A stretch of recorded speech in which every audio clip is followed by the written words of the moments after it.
didn't have sufficient time to change the context of what he had wanted to say. But he was still saying the same thing, that the people are going to have a conversation around democracy, around development. It's all hogwash. Because Professor, when you are in office, you don't tell people about vision. You what? You first deliver your manifesto. The things you promise the people of Kenya, you first deliver that before you can tell them about 2060. I think it is very, it's ridiculing the people of Kenya when you are in office. Yes. You have been 4 years in office. He'll be 4 years next, not this month. Yeah. In 10 days, he'll be 4 years. Instead of telling people what you have done and what you intend to do. And then that you intend to build on that. Yeah. You start telling them about Vision 2060. These are people whose payslips have been raided, people who have no purchasing power. These are people whose businesses have collapsed. These are people who had a siege from KRA. These are people who are being auctioned for non-payment of pending bills. These are people whose houses have been demolished. These are people whose businesses have been attacked by goons. These are churchgoers who are in fear of attack by goons. These are people doing businesses in Nairobi and goons are all over the streets. These are people you need to address their real issues. You can't talk about... You can't talk about a vision. I mean, it's very insulting to the people of Kenya who are struggling with all manner of problems. SHA is not working. People are having harambes every weekend to raise money to pay hospital bills. So university students are at home because the university financing model has collapsed. These are people who are in anguish. These are people who are in distress. Instead of addressing the issues that concern them, you are on national television telling them we have a new vision. Or 2063, I think 34 years from now. I mean, surely. These are people who are literally struggling to put a meal on the table. I'll be talking about that. You say Kenyans really want you to tell them stuff, what is going on, to warn them, to advise them, and that they give you information. But this question has been asked by many people since I put up the poster that we are meeting today live. They ask His Excellency Gachagua, where does he get this intelligence from? You seem to have intelligence. Kenyans, Professor, are very resourceful people. Yes. And Kenyans love their country. Yes. Kenyans have a lot of information, but very few people to trust. People don't want to trust you with information because, one, you can sell them, you can jeopardize their jobs, you can be given information, you go to sell it, you can get information, use it for blackmail. But along the way for the last 2 years, Riggy has earned the trust of the people of Kenya. That if you give him information, he uses it for the public good. And people of this country have also come to accept that Riggy is a truthful man. He's an honest man. And he's such a patriot, he means well for this country. Number two, that Riggy is fearless. If you give him information, it doesn't matter how sensitive it is. He's one man who does not fear William Ruto. Many men my age and below, I have seen them tremble at the very sight of William Ruto. I used to sit with him in cabinet, and men and women were trembling. They are shaking they are shaking like a leaf. Grown-up at the very sight of the man even before he has opened his mouth. Grown-up men. Grown-up men and women, trembling like a leaf, like Napier grass during a winter season. And the man has not even said anything, just entering the meeting. When he speaks and says, what are you saying? Everybody would coil. And that's how we have lost our country, Professor. That's how we have lost our country. One man show and know it all, who cannot be advised by anybody, who cannot be asked any question by anybody. And that is why he had to get rid of me, because I was asking questions. I was telling him, no, this is not right. Let's not go that direction. The people of Kenya are opposed to it. For example, Finance Bill 2024. I told him in cabinet, Mr. President, the people of Kenya will not accept these measures. They are too harsh. They will not accept it. It will leave us with a neck on the face. My colleagues were trembling, wondering how dare Riggy confront the president. And that is when I became very vocal within government. he couldn't take it because he doesn't want anybody to give a divergent opinion. He doesn't want any contribution. He doesn't want any opinion, any idea. He wants everything he says, it must be done, even if it's against the national interest. So my cabinet colleagues would talk very freely in the cabinet committees that I chaired. They would express themselves. But when the guys... And we agree when we go to the main cabinet, they'll back me up to reject some of these things. But when we reach there, oh, the men are trembling. They are so scared. We don't have a cabinet, I must tell you. It's a one-man show. You don't need a cabinet in Kenya as long as William Ruto is president. He advises himself. He decides what will happen. He implements everything. And he does all the wrong things because, I must tell you, he doesn't have time to run the country. The man is a serious business person. He's too busy making money. He's too busy making deals. He doesn't have time to run the country. Yet then he doesn't want anybody to assist him. He can't take no for an answer. He cannot take a divergent opinion. And that is how in 4 years, this country has sunk into a hole. That is the situation.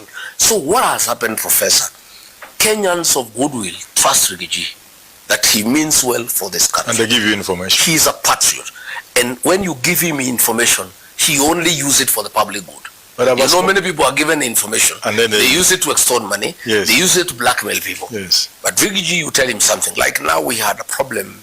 There is British soldiers who train in Nyanyuki. Yeah, Batuk. Yeah. They are called Johnnies. They have been around. Nyanyuki is not far from here. Yes. And that town is vibrant commercially because of the activities of the British soldiers.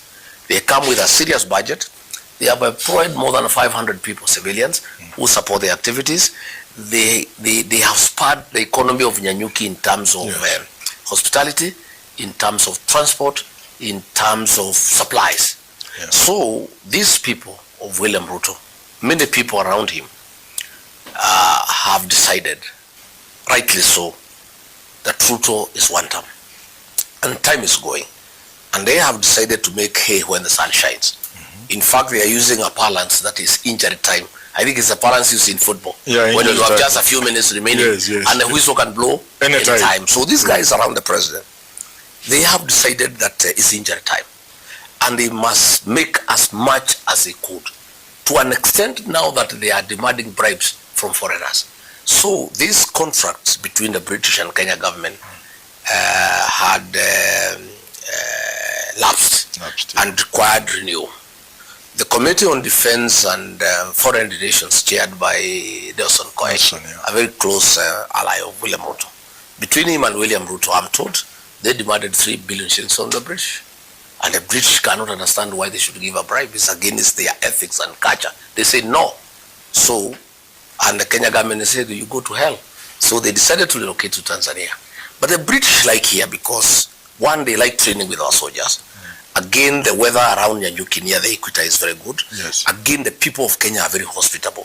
They have been very happy to be here in Kenya. Yes. So I think they ask around, how do we bring this matter to public attention? And then they were advised. The only men who can get this information and use it for public good, who will not use it to extort money or to blackmail anybody. If you give him this information, it will be in public knowledge within a short time. Ensure as December 25 is Christmas. Yes. They look for me on Saturday evening around 4. Yes. I was in Meru. People sent some emissaries and we advised them how to come without getting known. Yes. And the matter was brought to my attention. Then, using my language and the power of communication, I packaged the message and gave it to the people of Kenya. William Ruto, I'm told, was mad. How did this guy know this matter? This matter has embarrassed us. Forget about that bribe. Renew the contract. The contract has been renewed. But I'm told the soldiers had already left for Tanzania. So it's a bit of work now because they had already signed a new agreement with Tanzania. But Kenya has already signed the contract. Nelson Koech was dispatched by William Ruto to go to all media stations to try to explain why they had not signed it. Then you wonder what happened between Sunday when I talked and Monday. Yes. All these concerns you were saying, were they addressed overnight?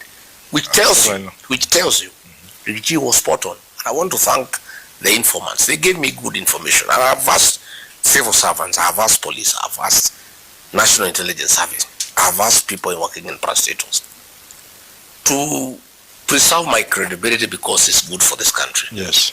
I must remain credible. By getting the... I have asked people not to give me fitina.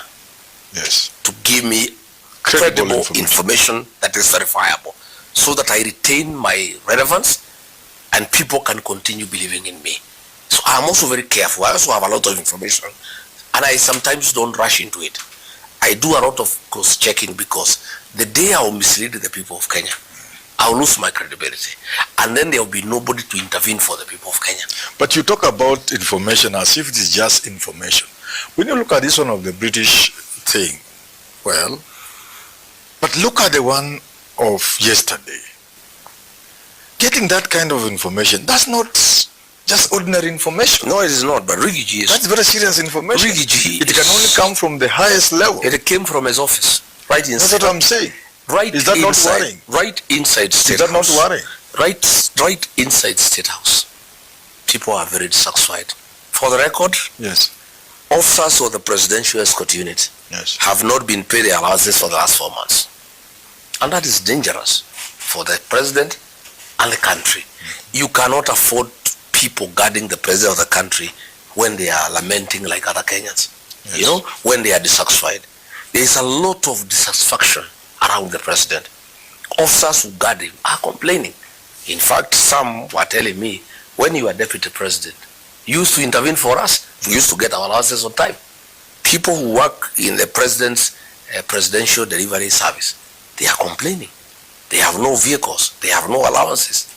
But why? Why? And the office was given extra location. The president is too busy to know what goes on. And he's not busy working for the country. He's busy working for himself.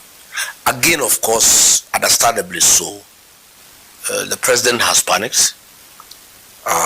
Information given to him by the National Security Council is that unless he performs a miracle, indications are he will be one term. That has been given to him.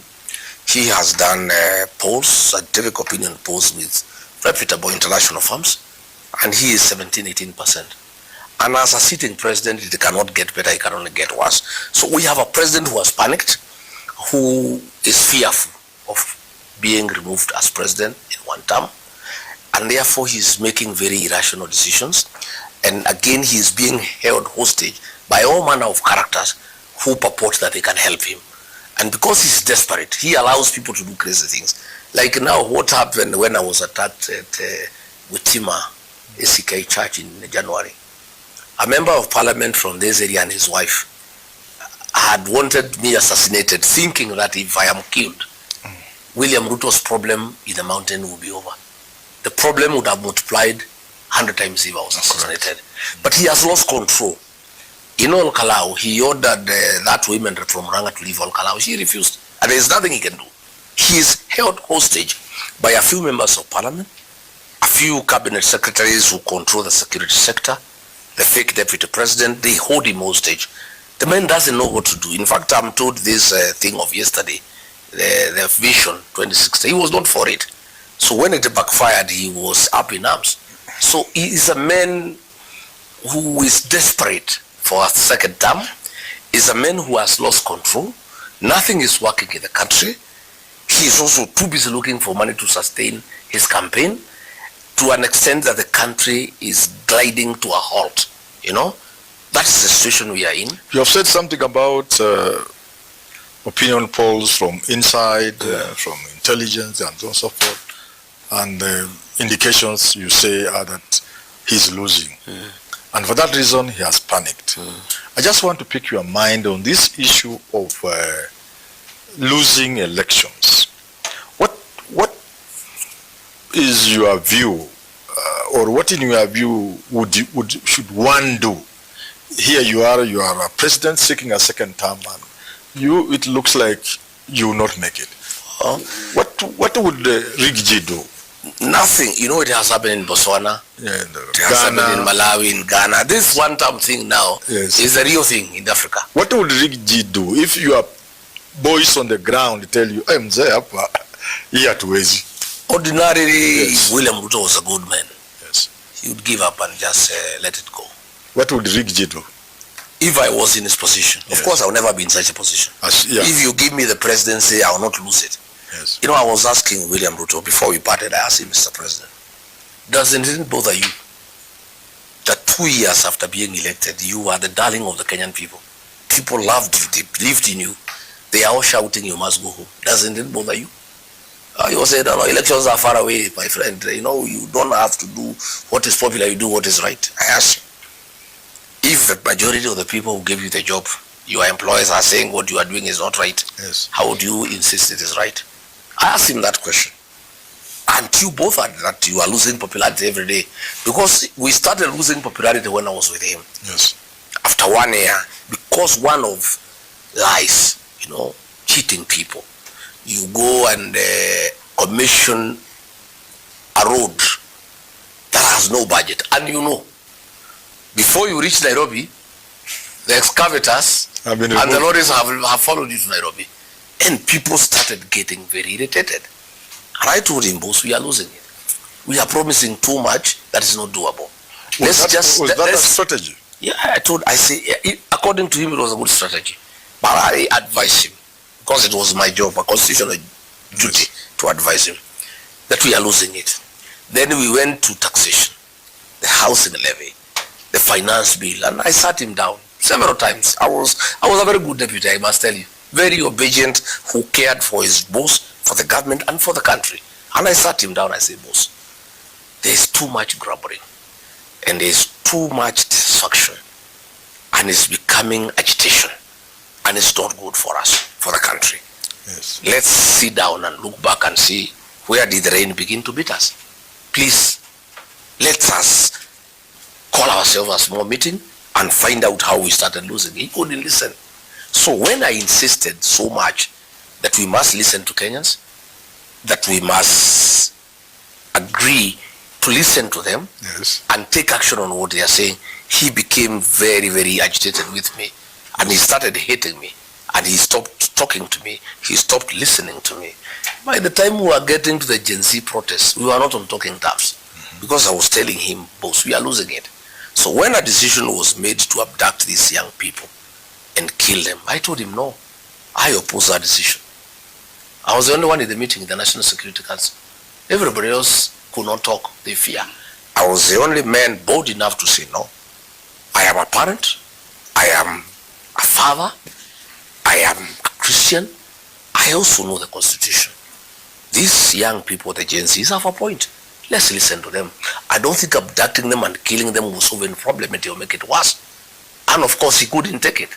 You remember after the 25th June protests, 2024, when the young kids stormed Parliament, and he issued a press conference at 9. He called them all manner of names. Yeah. He said they are treasoners, they are criminals, they'll be hunted down on up and down.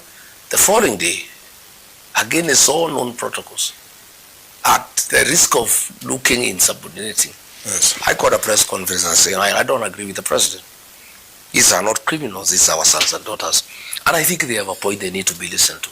By that time, our relationship had deteriorated. Why didn't you resign? Why should I? He had not given me the job. I was given by the people of Kenya.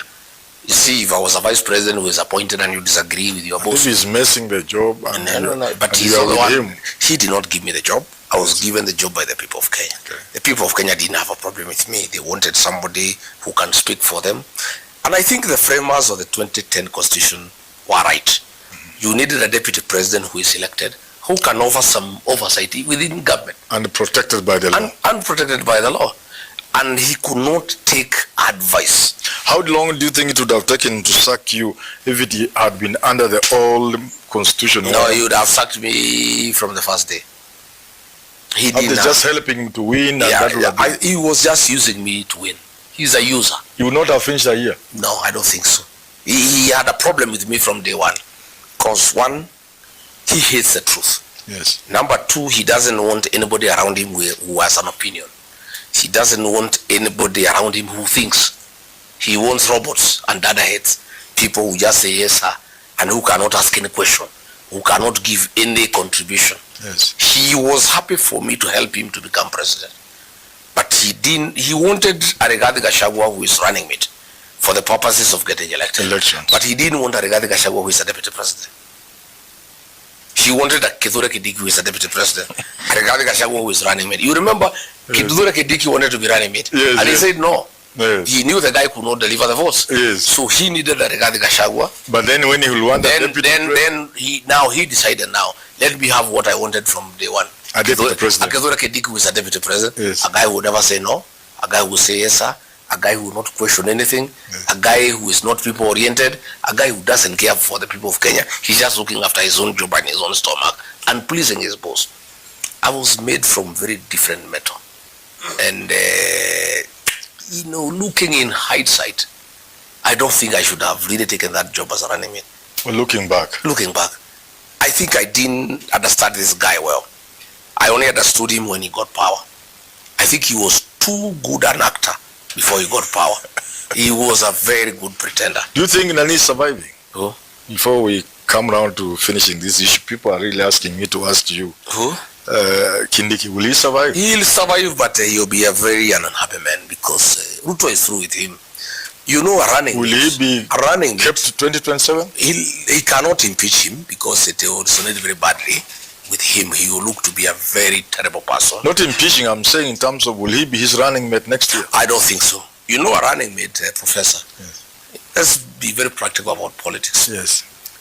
You pick a running mate to help you mobilize votes. Now, and that's why he picked me. He needed a mountain vote.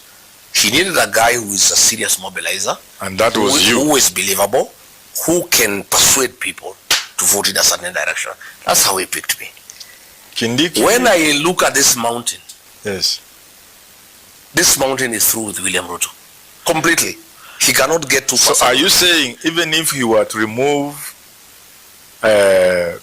Kindiki as running mate for next session, whatever, next election, and he will antagonize the mountain to the point the mountain is already antagonized. Whatever little he was going to get will disappear. The mountain is already antagonized. Are you telling me he cannot pick, say, Anwaiguru, the gender cast? Let me tell you, Professor. Or pick, I've heard people like, you have mentioned people like GK. Let me tell you, Professor. MP Fondia, who look smart guys and persuade the people of the mountain. Let me tell you, it's called karaoke.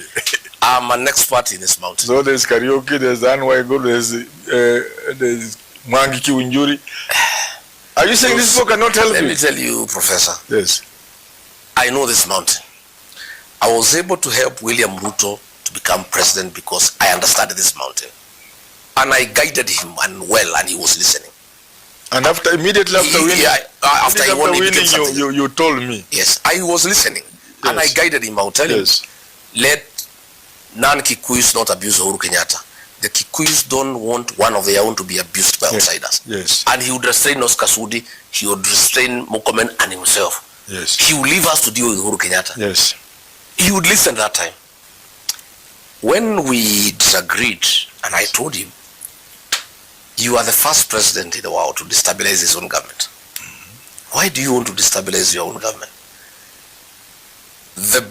The foundation of your government is a mountain with 5 million votes. I can see you have quoted Raila Odinga. Why do you want to lose 5 million votes to look for 1.5? Doesn't look very wise. I told him this mountain, I know this. How secure that 1.5 as you speak? I was telling you, no, it's not gone. We'll discuss it. There is nothing. And I told him, I warned him. I told him there is nothing. And I told him he will be a very miserable man. You told him before he pitched you? I told him, you don't leave what you are holding to go and look for something in the bush. I asked him, what kind of politician are you, Mr. President? We were talking. Yes. 4 hours. I say, how do you leave 5 million votes in your hands in the pursuit of 1.5 that you are not sure of? I asked him. He said, no, I have a lot of experience, my friend. I've been around for 35 years. I became president against a sitting president. Don't joke with me. I know what I'm doing.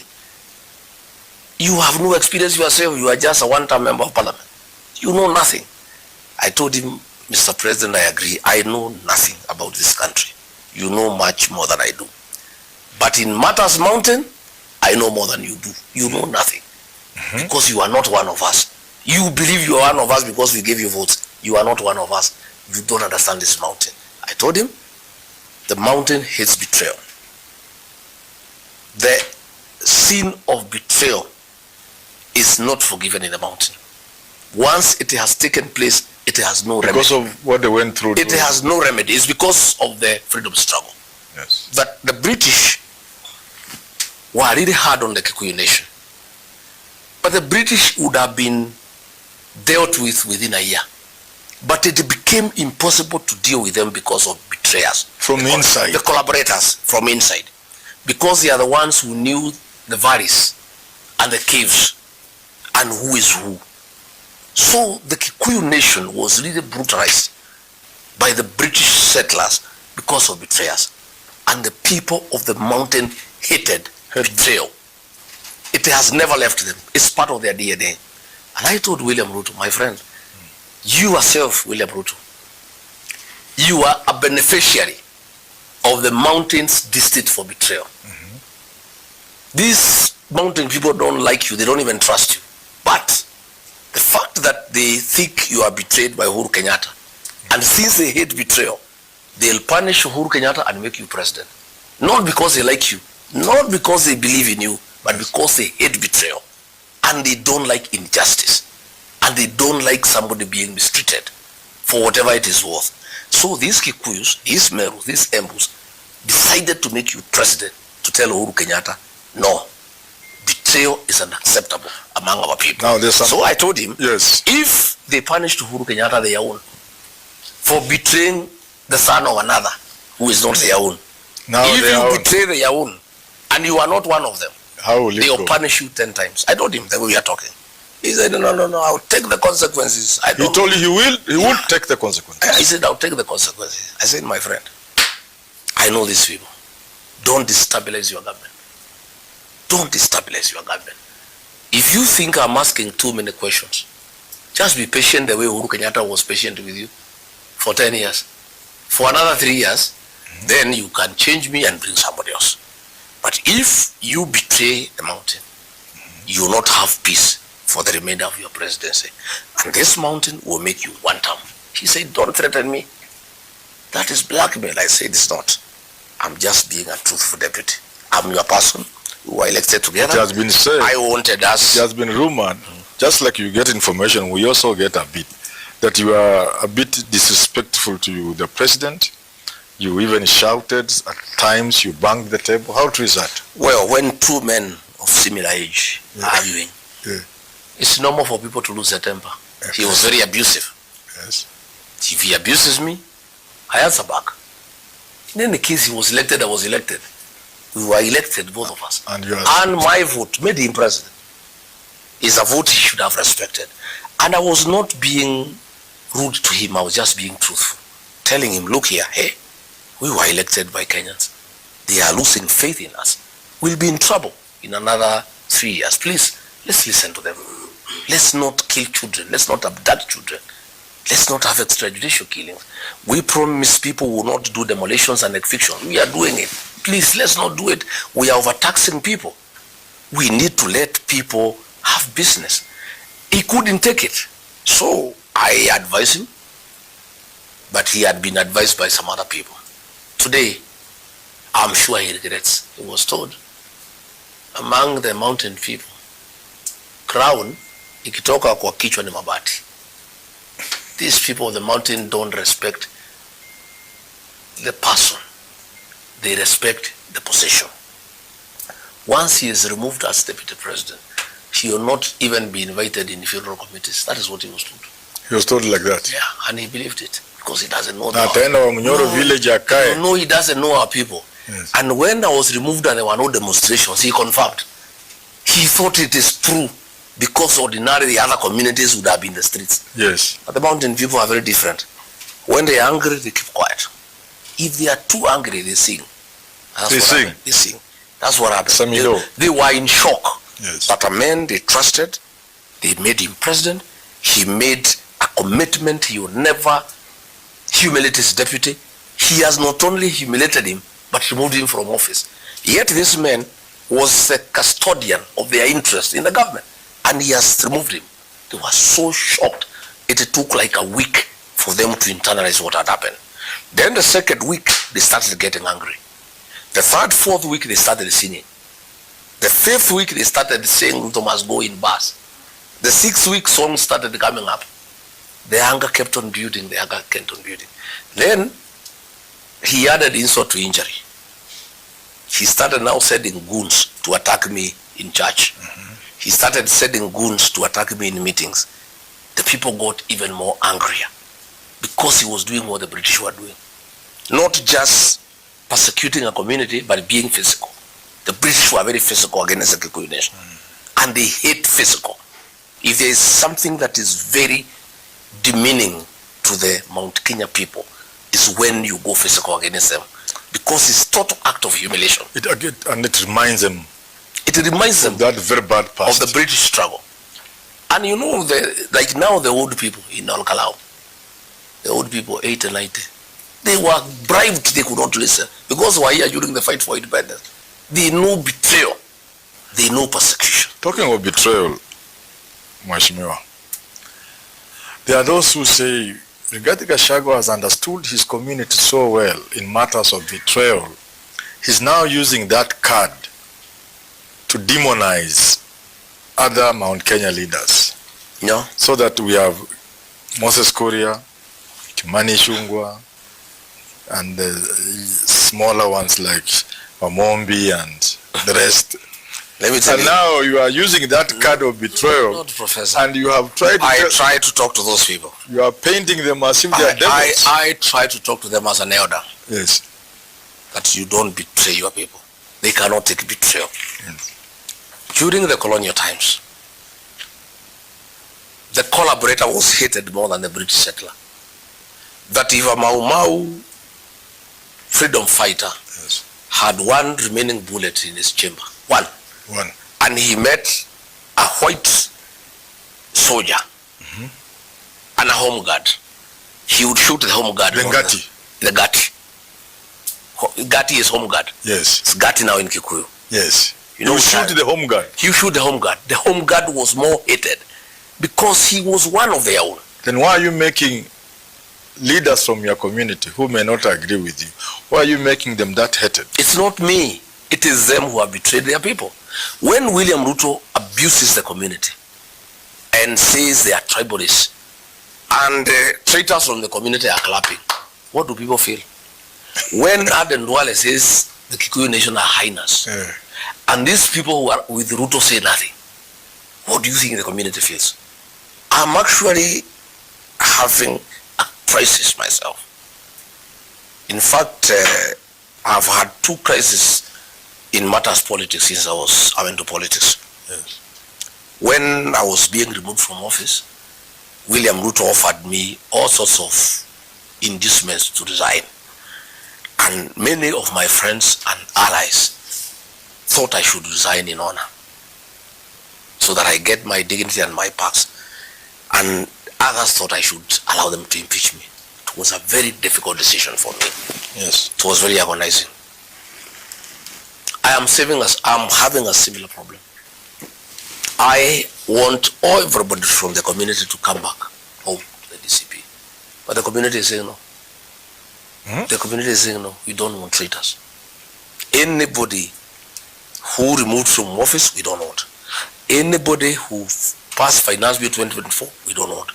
Anybody who has been organizing goons to attack churches and kill our people, we don't want. But people can change. I'm just saying me, I'm willing. Why don't you explain to them that I am just like soul became whole, human beings change? I am having a great problem. A great problem. I don't know what to do. I am of the opinion myself that we forgive them. Because at the end of it all, they are our children. You can't convince the people. And Ruto is a very deceptive character. And he can deceive anybody because he deceived me also. He deceived our bishops. Anybody can be deceived. And Ruto is such a con man. He can deceive anybody. I am appealing to other leaders and the community to forgive these people. But they don't want. Yesterday, a member of parliament who works with Ruto came to this gate here. I was learning 40 minutes later that he was manhandled by the public and chased away. Oh? Completely. He was told not to get anywhere near this compound. I was learning I was just here. I did not know what was happening. I was learning later that a certain member of parliament from Laikipia had come to the gate wanting to see me. And the public, not my people or my security, the public who hangs around here. And they have now they are all over looking for traitors. Yes. See these traitors now, because things are very bad, after Yes. Kalau, Yes. want to come, and we Yes. don't want them. I have called my team tomorrow night for a very candid conversation so that they can advise me what we do. I'll try to persuade them that for whatever it is worth, let's be magnanimous. For whatever it is worth, William Ruto is a deceptive character. He deceived me, Rigiji. I supported him, and I did not know he's that bad. So that He deceived the whole community. He deceived our bishops. He deceived our pastors. He can deceive anybody. That is my argument. If they came, if the community agreed with you and say, okay, we understand you are our leader, you have told us we shall receive them, okay. Now they come and the DCP already has people on the ground who are doing DCP work and mobilizing, and they are good people. Will you give them a chance to compete against? I wanted that is my wish. For example, if somebody washed himself clean, that is apologized, and you that is my wish. Would you allow him to run against somebody like that is my wish. Yes. To allow them to come. Yes. And let the public decide whether to accommodate them or not. I think that is the best as far as I'm concerned. Yes. That I don't reject them as a leader.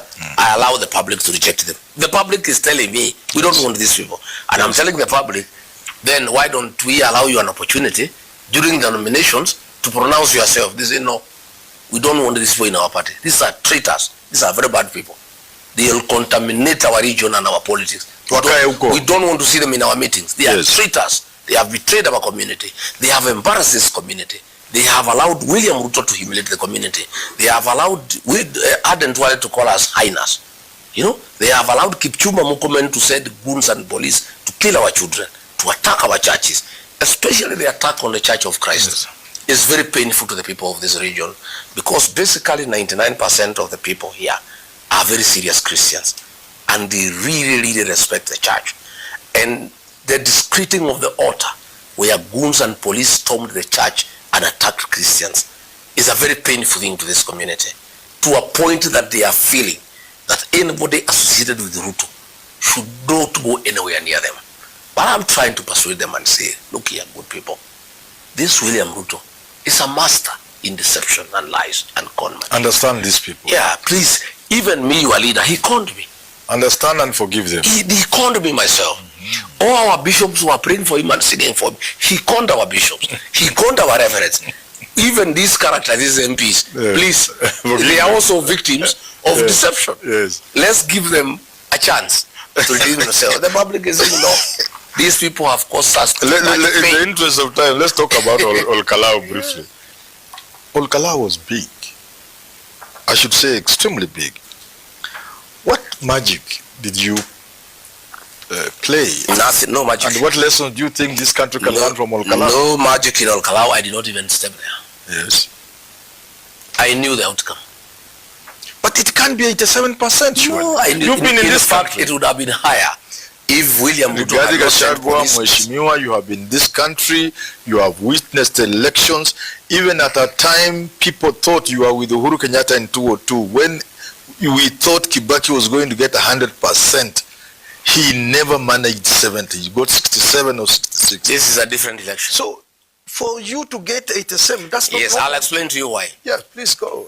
This election it's not normal. that happened in Olkalau, Yeah. and the same will happen in 2027. It was not between DCP and UDA.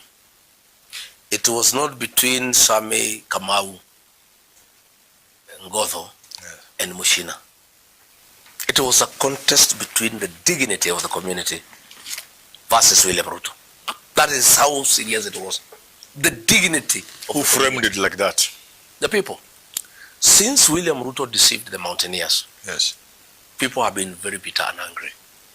Since he betrayed them, they have been very angry. But he spoiled by attacking their churches, Yes. attacking Christians in church, Yes. and then abusing them. When in Nyanza, Yes. calling them tribalists. The people of the mountain have been looking for an opportunity to redeem their dignity. Yes. And since they cannot fight William Ruto physically, yes, they wanted to redeem their dignity through the vote. They waited for an opportunity. So Kalau yes. was God chosen for the people of the mountain. In fact, I must tell you, the whole mountain never slept. It's like everybody was voting. Yes. And the community was praying that the people of Kalau do justice on their behalf. Yes. And restore the dignity of the community. Mm-hmm. That is why William Ruto sent projects worth 14.5 billion. He poured money literally.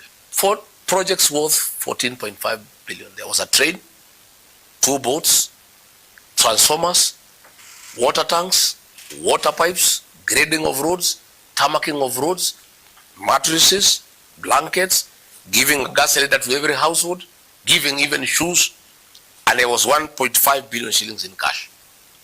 And people were just taking the money. Including fare on the last day. Fare, everything. There were some fellows called mobilizers. Some lady was in Kwale. Yeah. On some field work. Yeah. Her fare was sent there. There were some fellows called mobilizers. Yes. They were paid 2,000 shillings every day for 2 months. 9,000 of them. But when the voting came, 4,000 voted opposite. It was not about And you anything. call that normal? Yeah, it was about the dignity of the community. This community yes. is a community that has pride because they work very hard and they believe in themselves. Their dignity has been defiled. Mm-hmm. The community has been deceived. They have been humiliated. They have been causing dignity by being fought physically. Their churches have been attacked. Christians have been harmed. It's a community under siege. A community that has been humiliated. Are you therefore saying if... And an opportunity came for them to tell William Ruto, this is us. You have money. Yes. You have power. Yes. But this is who we are. We don't need your money. We don't need your projects. We have our dignity. We want to tell you that we are a very dignified community. And for you to think you can buy us the way you bought members of parliament to remove a deputy president, we are priceless. And we want to show you that we are priceless. Let me tell you what is happening after Kalau. Yes. Every community, every constituency is saying they'll improve what Kalau did. I was about to ask you, if that is the case, are you saying that if there was another by-election in Mount Kenya around here, Nyeri, where they will reproduce... It will be worse. In fact, this election, there are 73,000 voters in Kalau. Mm-hmm. The voter turnout would have been 80%. Were it not for voter suppression. Mm-hmm. The 41,000 votes were casted between 6 and 12 noon. After that, police goons were all over firing, scaring people. There was no voting. And nobody else voted. Yeah? If they had allowed voting to go on up to 5, yes, there would have been 80% voter turnout. I want to predict, and Professor, I pray God keeps us alive and healthy for us to have this conversation. I want to promise you. Yes.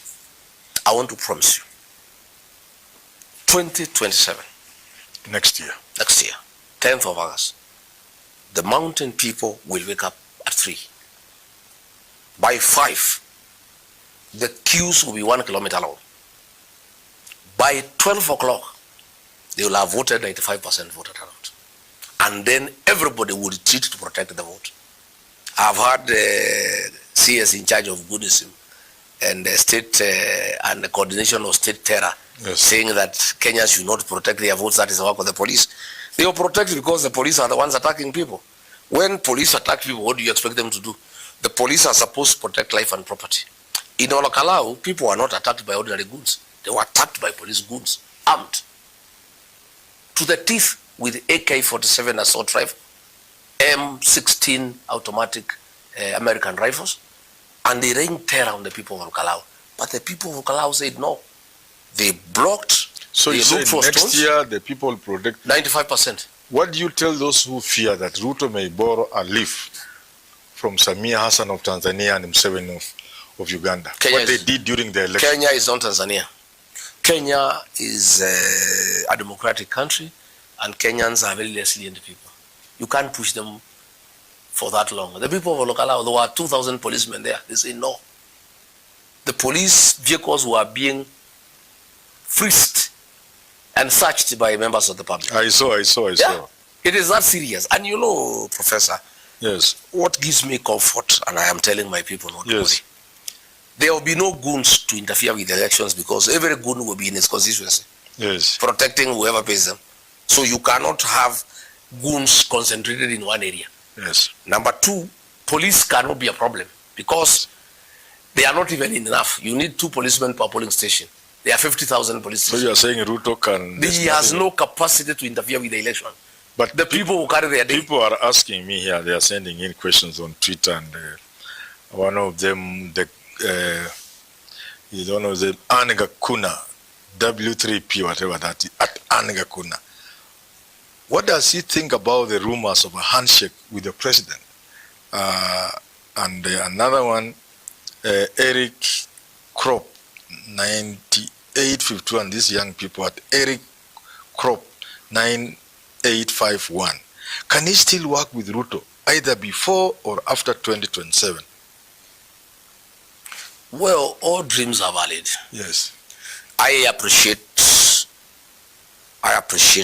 the frustration of Ruto and his supporters, because the truth of the matter, I may be accused of arrogance, but I'm a truthful person. I like stating facts. Yes. The constitutional provision for 50+1, looking at our population, our demographics, yes, the net effect is that you cannot be president without support of the mountain. Yes. And since the 2010 constitution, all those who have become president, they have become president through the support of the mountain. Uhuru Kenyatta and William Ruto. Ruto has lost the support of the mountain. I persuaded him not to touch the mountain. He touched it. Akaguza mlima. Akaguza mlima. Na nilikuwa nimemwambia. Akajaribu kuambiwa na watu usiguze mlima. Akaguza. Na nimeona mlima hapa. Ikateleza. Yes. This mountain is gone and gone forever. In this community here, leaders don't tell people what to do. It is the people who tell the leaders what to do.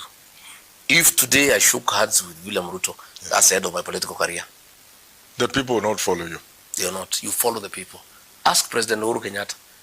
When he tried to force people to go to Raila Odinga, they said no.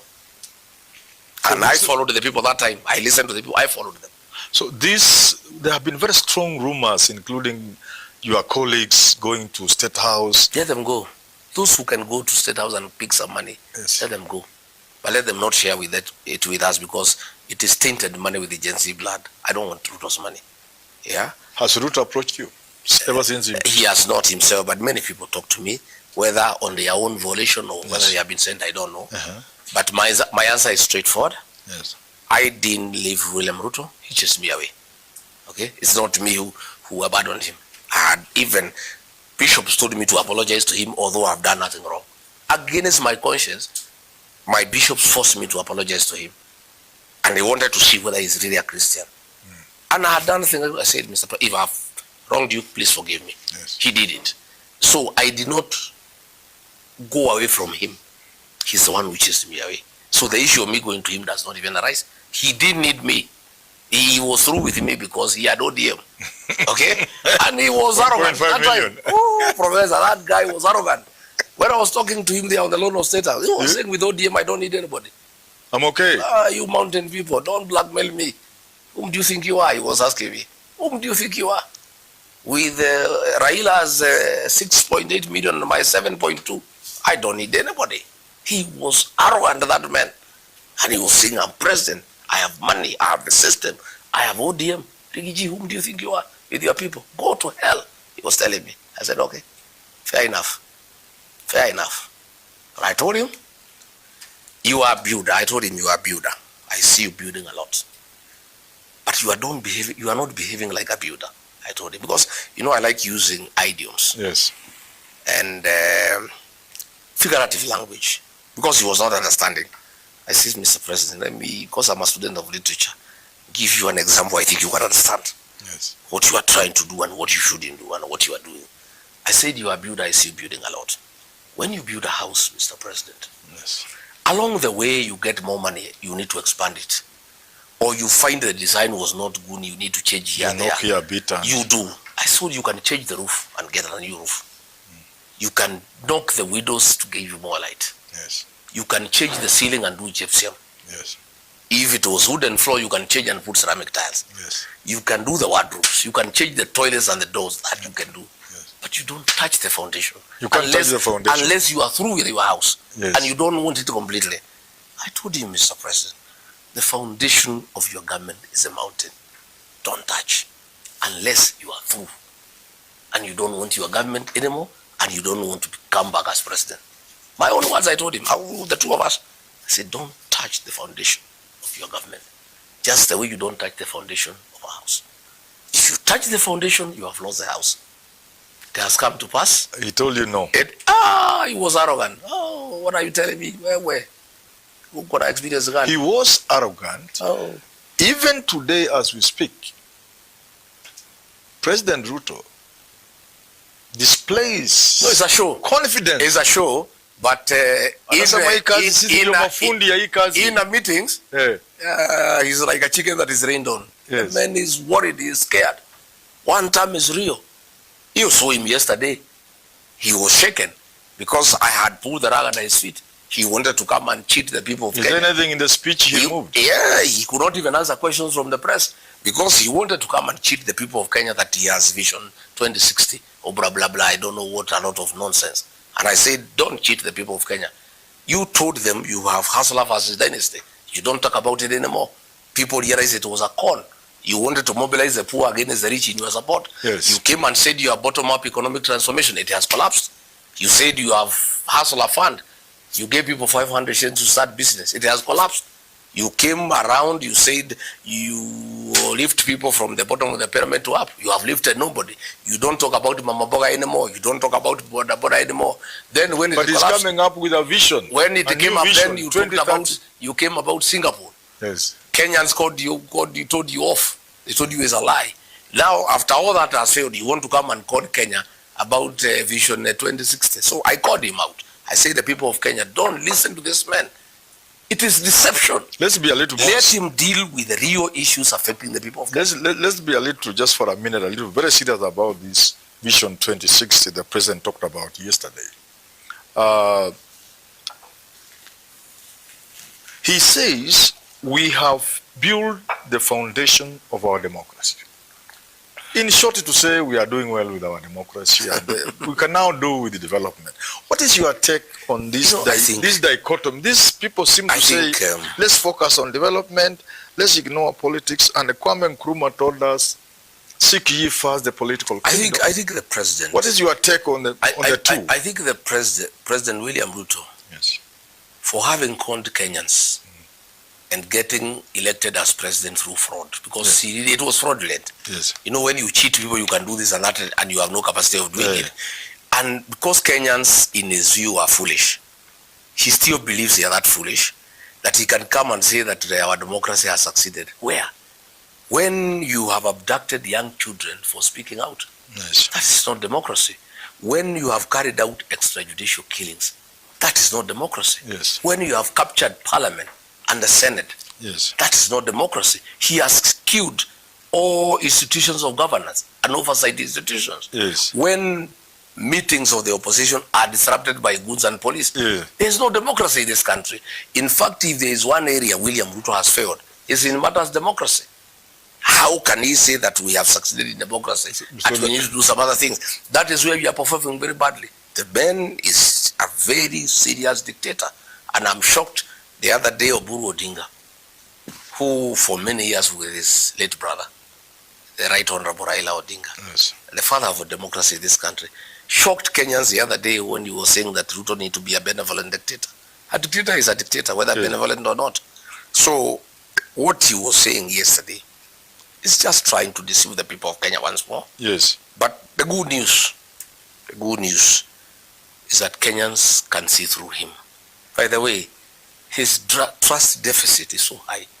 He has lost credibility. In fact, I am not even worried when Ruto says that he'll have a manifesto. Nobody can believe him. Because all the things he promised he has not done. Yes. Projects have stalled.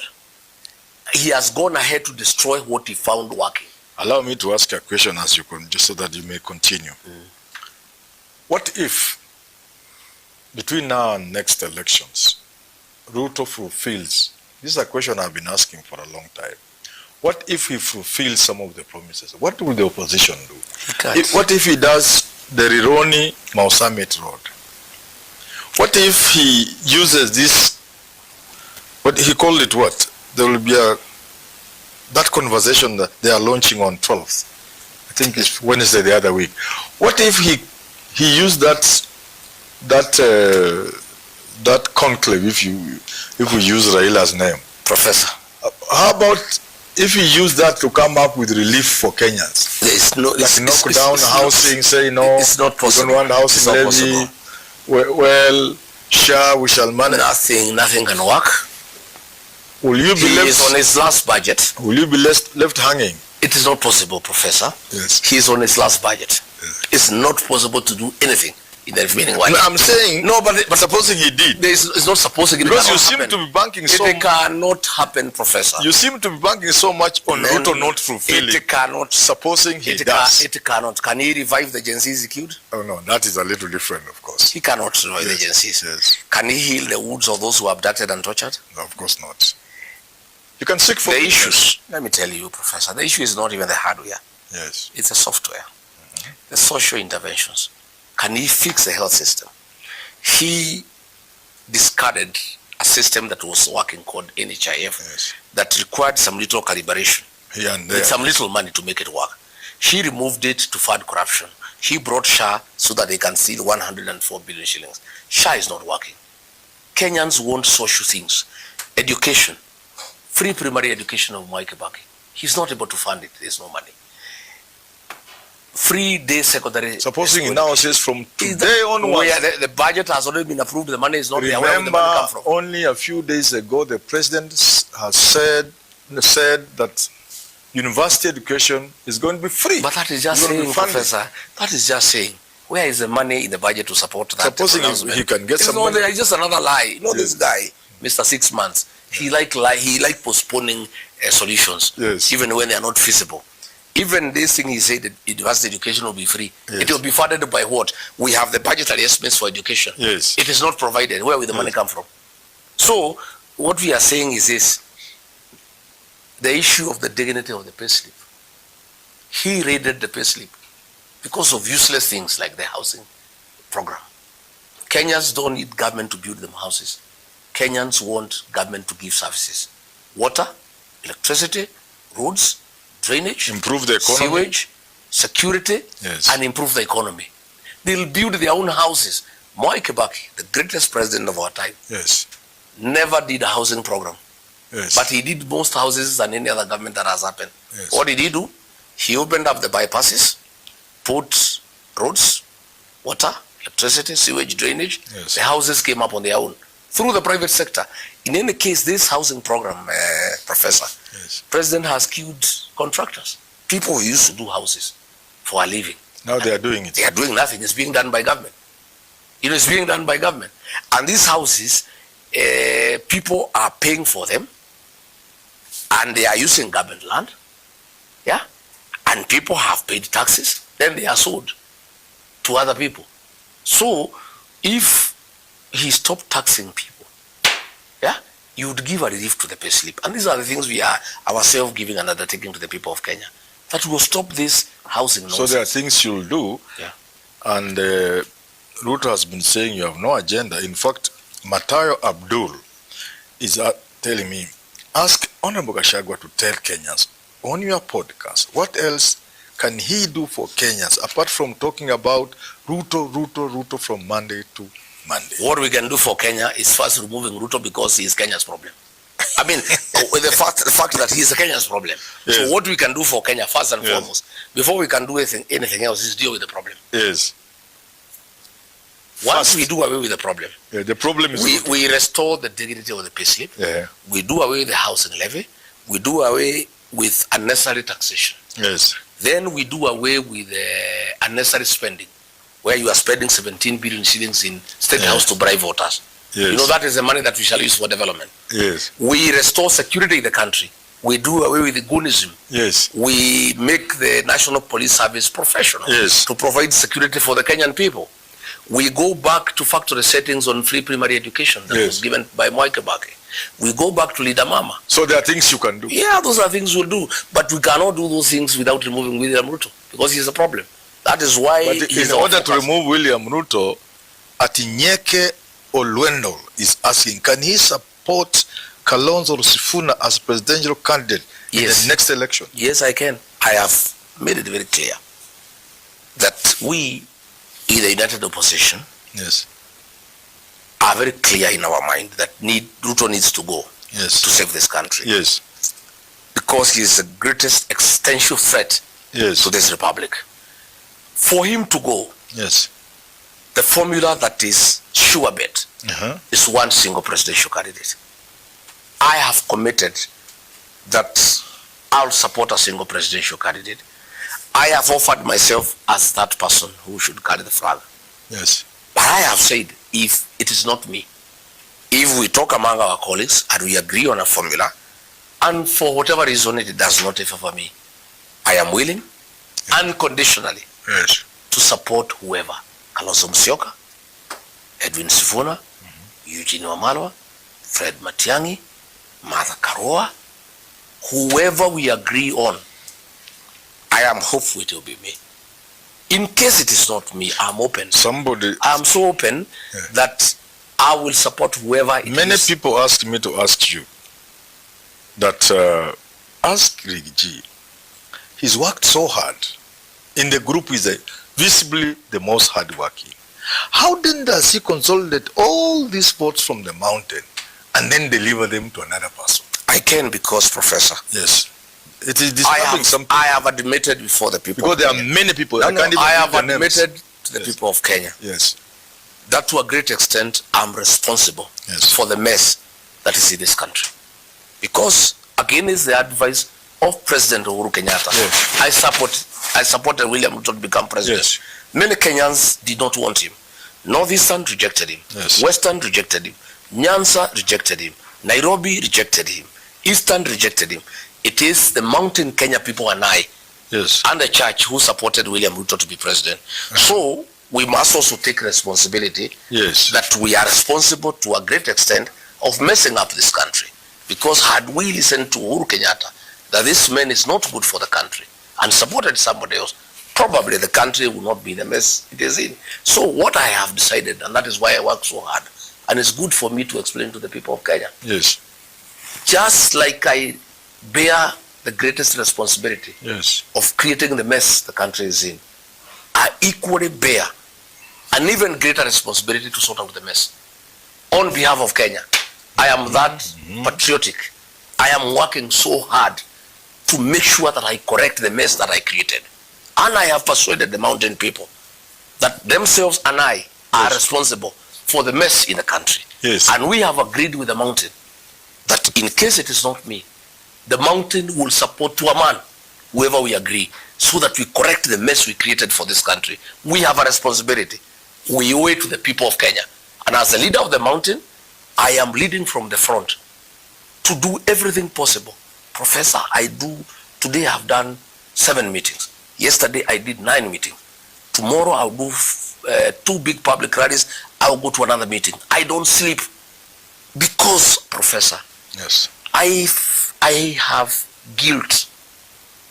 I feel terrible.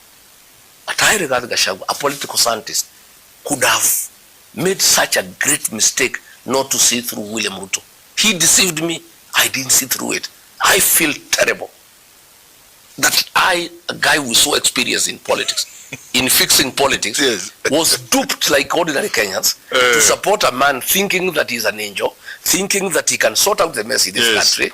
And I led my people in the mountain to put the country into a ditch. I feel that I owe it to this country Yes. to work extra hard To to undo like damage. paying the debts. And clear, so that now Kenyans can forgive us. Be on the mountain, they can say Rigiji and the mountain people, So you can you support. created a mess for this country, You have So you sorted can it out. support somebody. Now I have no In problem. whose hand would you feel safest, you and your community, among all these Well, people? that is a conversation that is going on here in Wamanyoro. And I'm about to ask you about that conversation. That conversation is ongoing. I cannot tell you the conclusion because I have not concluded. about to But ask- I can tell you it is central in our discussion. It is central. In whose hand you must You know put the this most- this mountain is having an issue of trust. Our trust deficit is quite high. So when I ask you, The mountain is not very trusting now because William Ruto really disappointed these people because they trusted him. They went to support him without an agreement, without a political party. And Then he he did that. turned against us, deceived us, betrayed us, and then started persecuting us.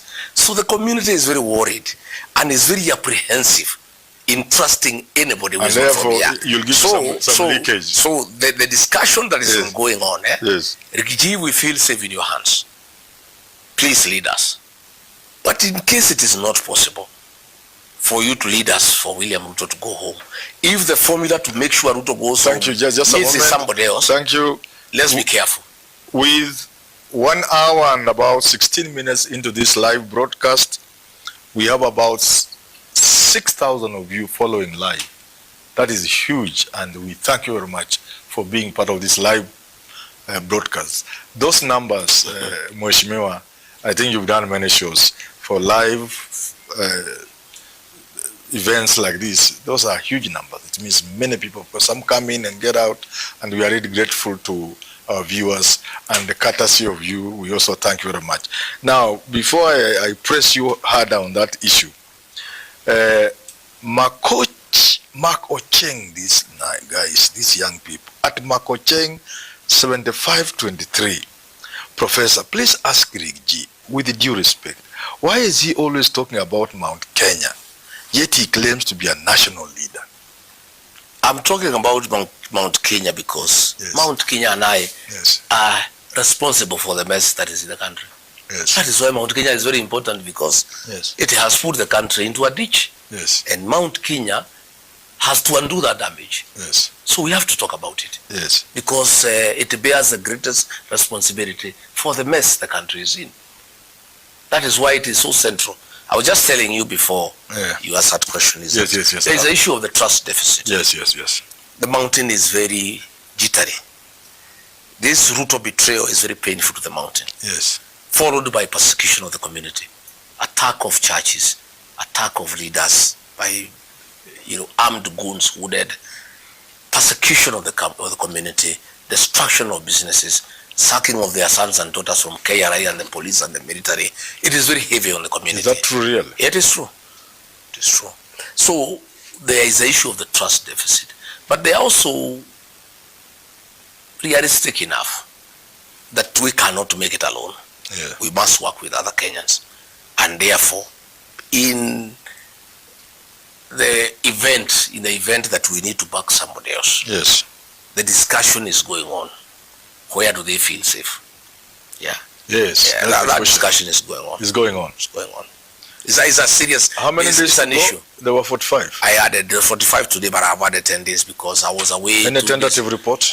No, not yet. I was 2 days in Olokalawa, one for the celebration, one for the funeral. Yes, I was in 4 days in Embu and Meru yes. when I got alarmed about this talk about dividing the mountain, and I needed to go and check whether it is real or not. What did you find out from there? No, nothing can divide the mountain. Ruku is not going anywhere? Oh, nonsense. People are solid. Ruku and Kindiki cannot Yeah, get part of the people are Mount Kenya, solid. like People Mount are Kenya solid. East? People are solid. The mountain is one. And the ordinary people are even more aligned to that agenda of the mountain being one than even leaders. They know the danger of being divided. More used to divide us, and we had very catastrophic consequences when we had a divided mountain. We lost in 1992, 1997. Because So they of will not divided- repeat it will that. never happen. Nobody can divide the mountain. They- I have said they will face the mountain and- dividing the mountain is like cutting a mugumu tree with a laser blade. It won't work. These people will face the mountain when they're united. So when you went to Meru, you confirmed that. I went and came back. There is no issue, none at all. These good viewers of ours are asking, when is Rigji visiting Rift Valley? More so Murkomen's backyard, Elgeyo Marakwet, and the presidency was in Gishu. Well, I will when I interrogate security. Yes. Murkomen has been unleashing terror on me in my own home in the mountain. So I don't know whether they will allow me to visit the Kalenjin nation. But that's Kenya. I don't know if they have been unleashing violence on me. Are you willing to try? Yeah, I will try. I am a fearless person. Yes. I have invitations to visit the South Rift. How can the son of Murwa Mama get to to go to Warren? Murwa Dikil, to go to Bomet, to go to Kericho. Yes. I also have an invitation to go to Elgeyo Marakwet, Yes. Kamarini Stadium on Mashujaa Day. I have a standing invitation. I am analyzing that. I have an invitation to go to Garissa, where Duale said I should never step. You will go. I'll go to Garissa. I think let's take the last question here. What is Gachagua's position on the revelations by Junet Mohammed that they were paid millions to impeach him? Well, that is common knowledge, everybody knows. Rigiji had committed no crime. He had not violated the constitution. Yes. William Ruto wanted to get rid of me. Yes. But since I held a constitutional office, it could only be done either through death or impeachment. Yes. They had tried to kill me twice. Once in Kisumu through poisoning. Yes. Once here through poisoning, it didn't work. Then they decided This that poisoning thing, is it politics? Yeah. Is it real. politics or is true? No, it's true. It's true. Twice. So they decided to get rid of through impeachment. Yeah. And they bribed senators, they bribed MPs. Everybody knows. Yes. I even wonder our judges, because they live in this country, when they make some of these conclusions, I don't know what it is all Yes. about. So what Junet is saying, what Jalango is saying is in Yes. public domain, Yes. and I trust the Court of Appeal judges will take judicial notice Yes. of what is being said in public and make the right decision that we were removed in office and constitutionally. In fact, the High Court pronounced itself that the process of removing us was unconstitutional. Yes. Then went ahead to have a constitutional absurdity by saying the process of removing Rigiji was unconstitutional, but the product of that unconstitutional process stands. And they gave you 50. Can you share? Yeah, I can't take it. I don't need money. You didn't take it? I am not interested. You cannot compensate my rights with money. Do you still have hopes in the process? Yeah, I have hope in the process. I believe the Court of Appeal will grant justice, and the process is ongoing. Yes. Yes, ongoing. Any prospect for Limuru 4? No, not necessarily. Wamunyoro is shut the path for... It has changed from Limuru to Wamunyoro. Oh, the center has moved. The center has moved. Yeah. So where decisions will be made. Yeah, in Wamunyoro. The center has moved from Limuru to Wamunyoro. Everybody comes. So after these 55 days... Everybody comes to Wamunyoro now. We don't have to go to Limuru. Yeah. Decisions, concerning our people will be made here. There are people who have been looking at the political map and saying it does appear like Kenyans want youthful leaders. For us, as far as I know, I'm a candidate. I have not been barred from running because Article 99, Sabbatical 3 says nobody can be barred from running for office until you exhaust all the legal remedies available by law. There are two remedies remaining for me, the Court of Appeal and the Supreme Court. As far as I'm concerned, it has been done before. Ruto, they had issues at the ICC, and the High Courts allowed them to run because you cannot be denied the right to vie when you have not exhausted the available remedies that are given to you. So I believe I'm still a candidate. In the unfortunate event that I'm barred, we'll cross the bridge when we get there. I don't want to be speculative. But now I can tell you whether I'm running or not. I'm a player in this equation. My party is strong. Are there challenges within the opposition you see that could derail your efforts at having one candidate? I don't see, because when I listen to the people of Kenya, they want us to have one candidate. Anybody who doesn't align with the people of Kenya will become obsolete. You remember 202, when Mwai Kibaki was agreed on, everybody else, and Simini Achai went on his own. He went on his own. History will repeat itself. I can tell you from where I sit. So anybody who deviates from this single presidential candidate, thinking you will be God your own, you will be a non-starter. You get a few hundreds, a few thousands here and there, and you become obsolete. The reason why I'm asking this question of one candidate You people make it appear like all you need is just one candidate. Yeah. Is it not also a question of the caliber of that one candidate? The sort of person he has. Even if, for want of other things, let's just say even the energy levels. Because a presidential campaign is not a job. Look at the energy you need even just to receive visitors in this hall and to do the rallies you say you are doing and the meetings you are doing. Are you convinced that it's just a question of... I think when we get to the negotiation table, Yes. these are issues to be considered. Yes. In my view. Yes. Like myself, I'll say, Yes. nobody can steal an election from me. I have demonstrated in Olkalau. Yes. It was stolen in Malaba. Yes. It was stolen in Bere. It was stolen in Emurua-Dikil. Yes. But where I had a candidate, my own candidate, Yes. I was able to stop it. We'll be able to argue before our colleagues. Before your The colleagues. capacity to mobilize resources. But you would agree with me. Yeah, no, it's an The important factor. quality of the candidate. No, is even important. removing a sitting president, Yes. it's not a walk in the park. Yes.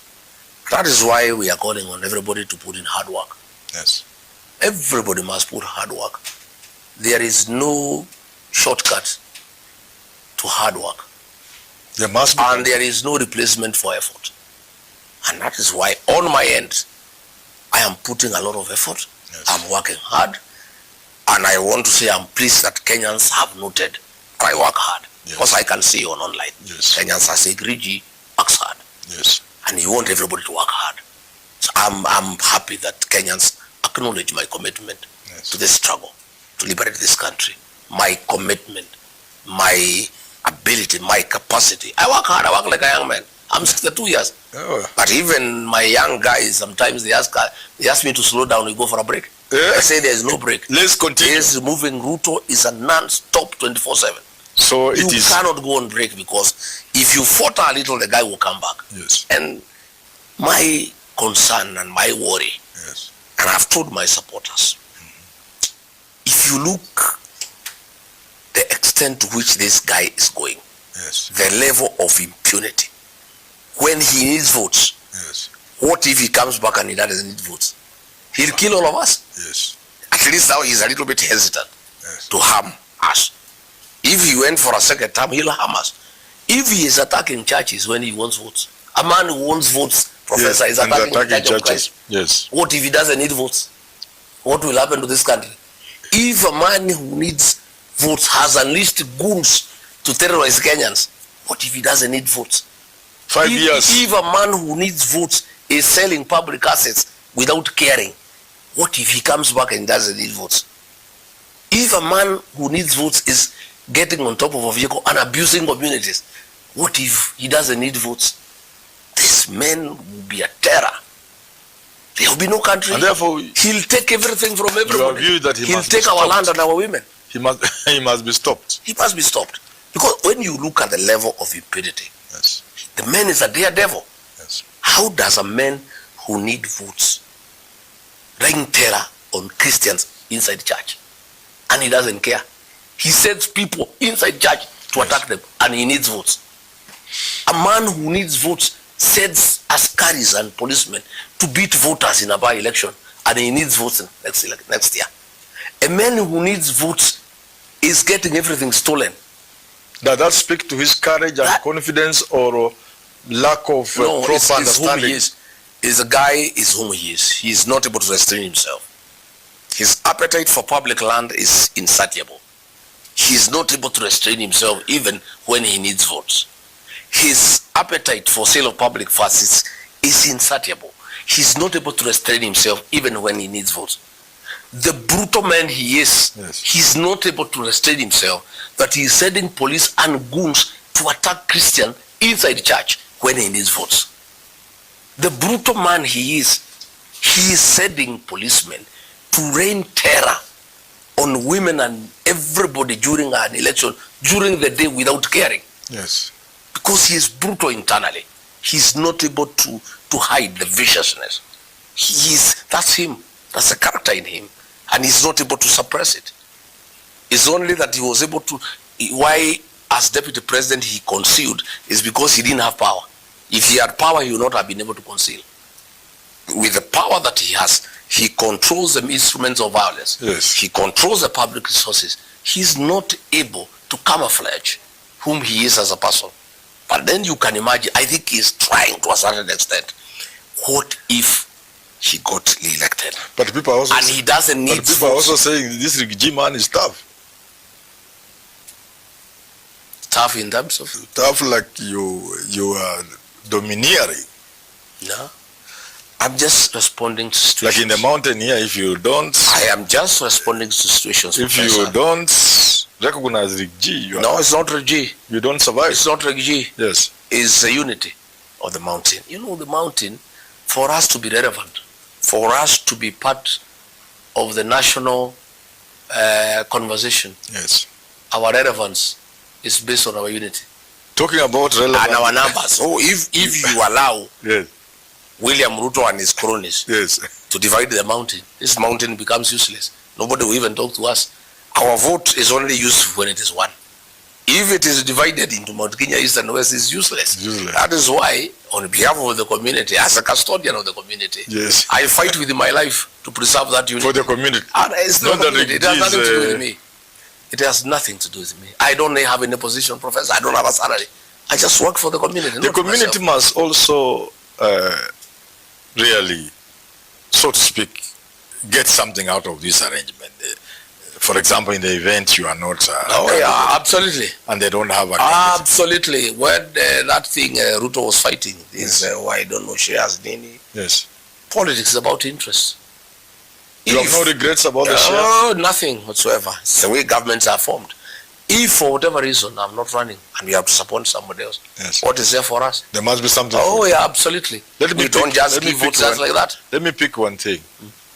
In the election of 2022, Uhuru Kenyatta said the Mount Kenya people are not running for president. They must have the very least running mate and Nairobi governor. Are you thinking along those lines? I have not gotten there, and I don't want to speculate. Yes. I am a presidential candidate. Yes. If for one reason or another my colleagues persuade me, yes, that if I'm presidential candidate, William Ruto will come back, I'll sacrifice my ambition, because William Ruto must be removed. Yes. Because he's not good for this country. Yes. And if he comes back, he will destroy this country. He'll kill people. He'll maim children. He'll steal everything. So there will be no country. Yes. So for that reason, Willie is willing to sacrifice his presidential ambition to make sure that William Ruto is one term. What is the minimum he will take after that? We'll discuss. Governments are formed through discussions. Yes. And for whatever reason, I am not the presidential candidate. Yes. And I need to support somebody else. There must be some concessions, some consideration. If we make you president with our 8 million votes, yes, what is there for us? There must be something for you. Guaranteed minimum return for our cash crops. Yes. Completion of stored projects. Good prices for coffee, tea and milk. Market for our cultural projects. Yes. Security for our businesses. Yes. A good tax regime. Yes. There will be interest for the mountain people that I will negotiate with whoever. If it ever comes to that, I'm a tough negotiator. You know, I did not negotiate with William Ruto. I negotiated in a very simplistic manner. You trusted him? I trusted the man. I said, worst mistake I've ever made since I was born. And I regret that. So mistake. in the event you are not a candidate, I was very green. You put in a hard bargain. I was green and naive. Yes. And it has cost my community dearly, and I really regret. And I have apologized countless times to my community that I went to a wedding without a plan. I went to a wedding without my own vehicle. Yeah. I was a bride. I went into the bridegroom's car, and then reaching the river told me, get out and get off and go away. And I really regret that I was very naive. Yes. I was very trusting. I was very nice. Yes. You know me, I'm a Christian. You know, I'm a husband to a reverend. Yes. So when somebody comes and says he is saved, I am normally very mellow. I just agree to whatever I'm being told. But once bitten, twice shy. I want to assure my people, yes, we will never get there. If I'm not the one, we will support whoever and he'll win. And by the way, Professor, let me say here for the record. Yes. Whoever this mountain supports in the next election will be the president. Will be the president. If the Rigiji will be the candidate, obviously he will be supported by this mountain. He will be the 6th president. Yes. In case Kalonzo Musyoka is the flag bearer, Yes. with the support of this mountain, he will be president. Yes. In case it's Dr. Fred Matiang'i, he will be president. Yes. Edwin Sifuna, Eugene Wamalwa, Mother Karwa, name it. Yes. I want you to take me to task on Arwan next year. Look for me in October and say, Rigiji, you told us that whoever is supported by this mountain. I remember arguing with you. I told you in the last election. Let me tell you, and you called me to tell you. I told tell me you had won and you understood the mountain. I understand. This mountain vote. Yes. You understand? One, this election will be different. How? They will not come out to vote for somebody. They'll come out to vote out somebody. And in the process, elect somebody else. Yes. Because for you to vote out somebody, you must vote somebody. Yes. But the motivation to wake up is to vote somebody out. Somebody who has betrayed them, somebody who has deceived them, somebody who has humiliated them, somebody who has persecuted them, yes, somebody who has abused them and gotten his friends to abuse them. Yes. They'll come out to vote somebody out. Yes. And it will be ferocious. For the mountain, voting out somebody is more sweeter than voting in somebody. Yeah, they relish. They really enjoy voting somebody out. They'll come out to vote somebody out. Yes. They'll also come out to vote out the traitors of the community. All of them. None will survive, Professor. And you'll ask me, you'll call me. Traitors. Fulani ameanguka. Nani Kimani Ichung'wah nyumbani. Nani nyumbani. Nani nyumbani. Nani nyumbani. In the process of voting William Ruto out, yes, the mountain will vote somebody else in. So once we agree, yes, it's Rigiji, if it's not Rigiji, it's my cousin Kalonzo Musyoka. It's not my Kalonzo Musyoka, it's my cousin Eugene Wamalwa. Yes. It's my other cousin, my younger cousin Sifuna. Yes. It's my other cousin Matiang'i, whoever. And it doesn't have to be cousins. Even if it is agreed, it's our in-laws from the Ma. Even if it is whoever. Once we have agreed, and we'll agree. Because among my colleagues, when we sit, something comes out. We all look at things differently, by the way. We disagree on many issues. Yes. But there is one issue we all agree, and there is no dispute, and there is no argument. Yes. That everybody must agree we shall have one single presidential candidate. And all the players have committed that if it's not me, I'll support whoever it is. And that is why I'm happy. That's why I'm even not bothered. Even when people don't see us together, we don't have to be seen together because that commitment is there. And from where I sit, yes, with my little experience, yes, I have persuaded my colleagues, and I believe I'm right, that the only way to win this election is to consolidate regional blocks. And then we put them together. Then we put them together. Then we urge the payslip holders. We urge the agencies. We want to beat this guy by a margin of 6 to 7 million so that he doesn't even have to go to the Supreme Court. You know? And if everybody can consolidate, and I'm very happy with what is happening in Western Kenya. Yes. Last weekend, I was very happy. Okay. And I really called his phone. I said, my younger brother, my cousin, A1, continue. Consolidate Western. Consolidate Nyanza. I have consolidated the mountain and the Ma and Nairobi. That's what I'm consolidating myself. Yes. I'm consolidating the mountain, Nairobi and the Ma. And you have found me working on the Ma. And I'm doing well. I without praising myself, I think I'm doing quite well. And the result in Olokalao was a reflection that we are doing well. You know, is the Western Front doing well? Yeah, they have started well. The vibes are good because I was in Western. And people wanted to see Rigiji because they associate Rigiji with the change that they desire. Yes. They were very happy to see me. I could see their one term. Yes. But the leaders there had not put the act together to do political consolidation. Does Mudavadi with the Wetangula and the Paranya and perhaps somebody, do they have what it takes to stop this new wave in Western? Nothing is unstoppable. You know, I was in this wave, Yes. I know Western a little. In 2002, I was personal assistant President Uhuru Kenyatta. Yes. And Musalia Mudavadi was with the opposition. Then he was persuaded by Moi to cross over to Kanu. Yes. He was appointed vice president. He could not stop the wave that was in Western. He was removed by Reverend. He even lost his seat in Sabatia. Yeah, as vice president. Yes. In 2007, Mude Awoli lost Yes. his seat. Correct. Because of not being with the people. The mood I saw in 2002, because I was in Western with Musalia and Uhuru Kenyatta campaigning. Yes. What I saw there 4 weeks ago is worse. The wave is bigger than it was in 2002. Where Musalia or Paranya, they cannot stop that wave. Talking of waves, we have half a second, I'm told. In that half a minute, let's make it half a minute.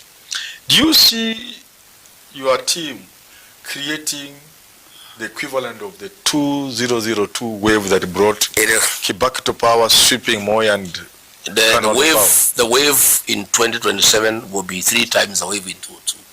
The reason, the wave in 2002, and I was right in the center of it, was against Moi's project. Yes. So it was not very ferocious. It was against a project. This 2027 is against the sitting president. You know, the wave per se was against Moi and Uhuru in shared. Yes. Moi was leaving and Uhuru was coming.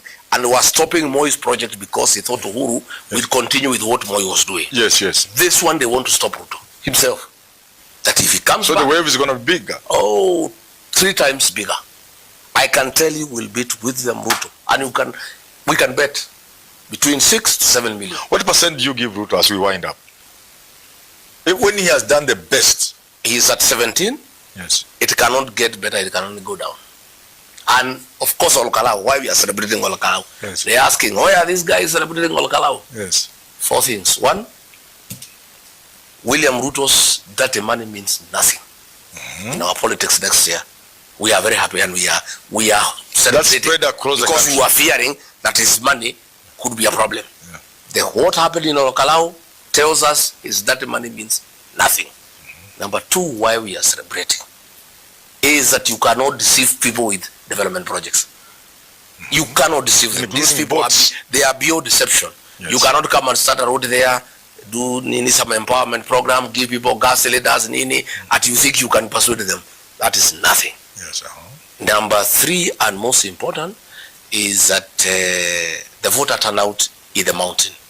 The largest voting bloc in Kenya will be very good, which is good for the election. Yes. You know, I am persuaded the way I saw in the by-elections. Yes. Number 4, and the most important, it was proven in Olkalau that nobody can steal an election. A determined population will stop a dictator and his system from stealing an election. I saw it with my own eyes in Olkalau. You know, election was stolen in Bere when we were seeing. So we learned.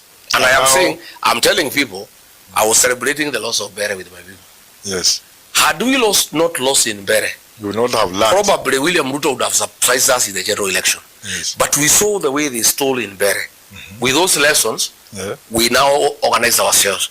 Grown-up men and women, trembling like a leaf, like napier grass, during a winter season. And the man has not even said anything, just entering the meeting. When he speaks and says, what are you saying? Everybody would coil. And that's how we have lost our country, Professor. That's how we have lost our country. One man show and know it all, who cannot be advised by anybody, who cannot be asked any question by anybody. And that is why he had to get rid of me, because I was asking questions.